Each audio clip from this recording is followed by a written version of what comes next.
And I'm sorry I have to keep up with these bad statistics for us ladies, but at NJIT, only 25% of the students are women. Only 25%, and she just shared with me her major is mechanical engineering. The percentage in that program is even lower. So let's give it up for Tatiana Mejia, who's going to talk about DEI.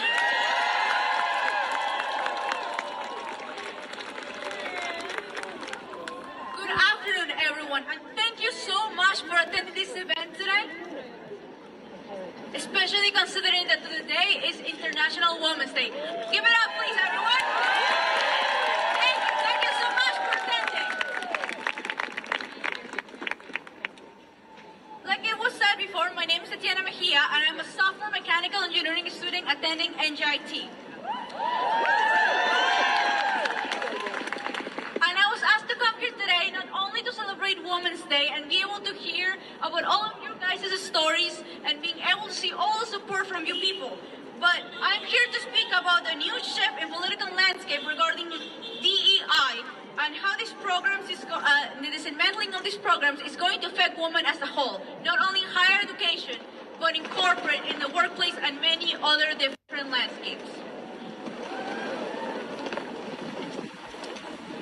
I'm a woman and I'm Hispanic, so I believe I know enough when it comes to being perceived as a diversity hire to speak to you about valuable insights regarding how DEI affects people, especially when its purpose is trying to protect them, because that is DEI's purpose, protecting groups of people from the discrimination, sabotage, and violence they suffered not so long ago. As you all may know, a lot of people are against DEI programs, which is usually for two reasons. Some do believe in the fact that women are inferior people whose only purpose in life is childbearing and house maintenance. Yes, I know, it's horrible.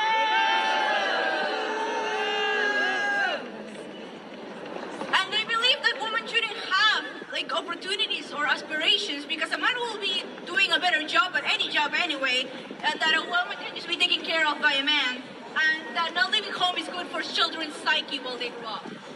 I know, horrible. Thank you. But the majority of those people who don't understand DEI is not because of that.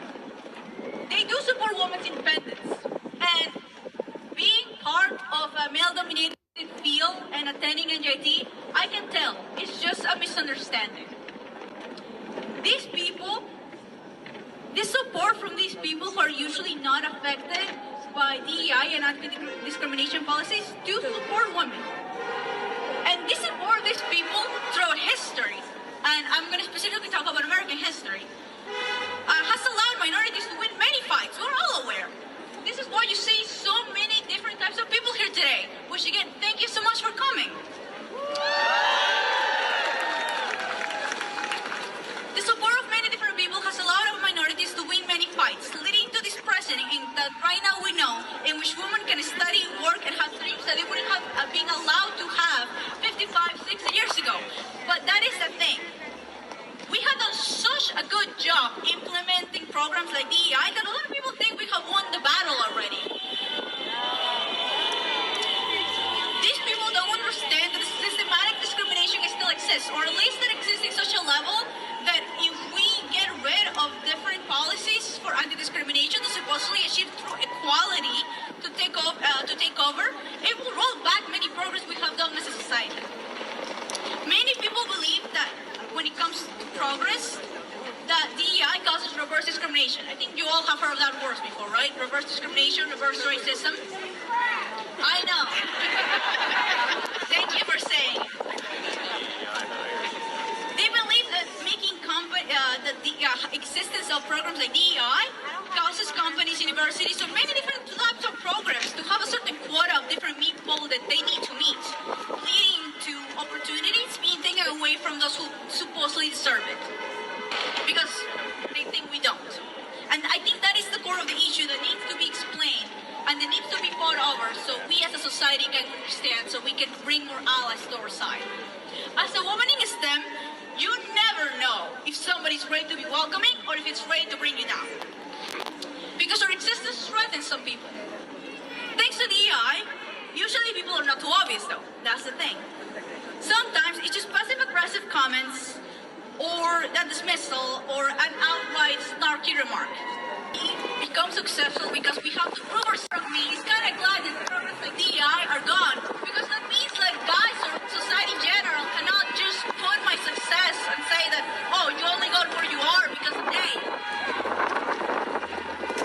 But being glad that the spending of protections that protect me, other women, and other different minority communities, just so we don't have to deal with jerks, is not something good. Especially considering that it can get worse. And it will. If we continue this path, it will. And thank you. That brings me to my next point. If anything, I'm scared. Many people dismiss me when I tell them that I'm scared. I'm scared because dismantling DEI programs and I've decided to the ending race-based discrimination and bring back merit-based opportunities, honestly, sometimes just a lie or a misunderstanding, like I said. Because it's going to lead to our downfall. When too many safety nets protecting minority people are taken away, it will be too late.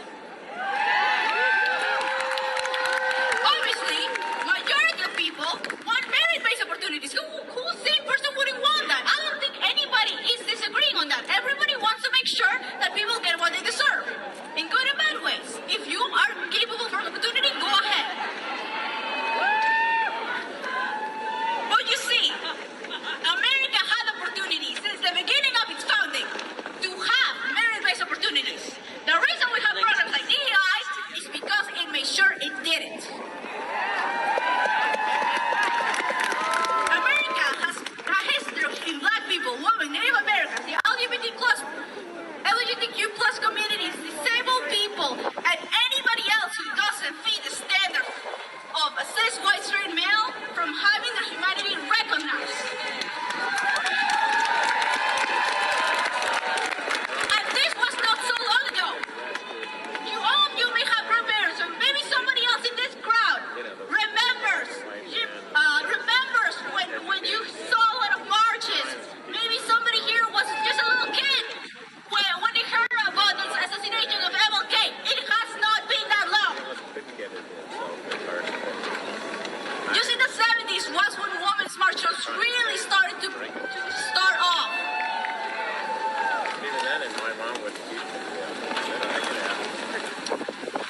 You really think that society's subconscious bias and systematic discrimination is just going to change away and just leave in half a century? We can easily go back to the old days, little by little. I don't want to be afraid of my fellow Americans or Americans' futures. I don't want to expect the worst of them either. I really believe we will survive. We will continue working towards progress. I want to be able to look at every single one of you in the eyes and smile and encourage each other's dreams.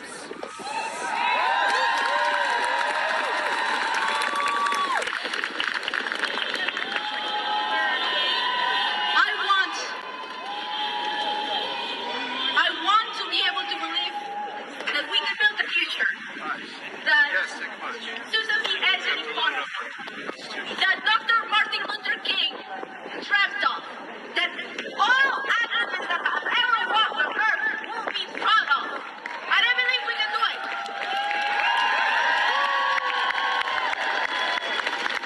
But we can only achieve this world that all of them have dreamt of if we have policies like DEI ready to protect us, because backlash is still existent in this world. I want my humanity recognized and protected. All of you want that. And I just ask for the people who oppose DEI, how can that be hard to recognize and accept? Thank you very much.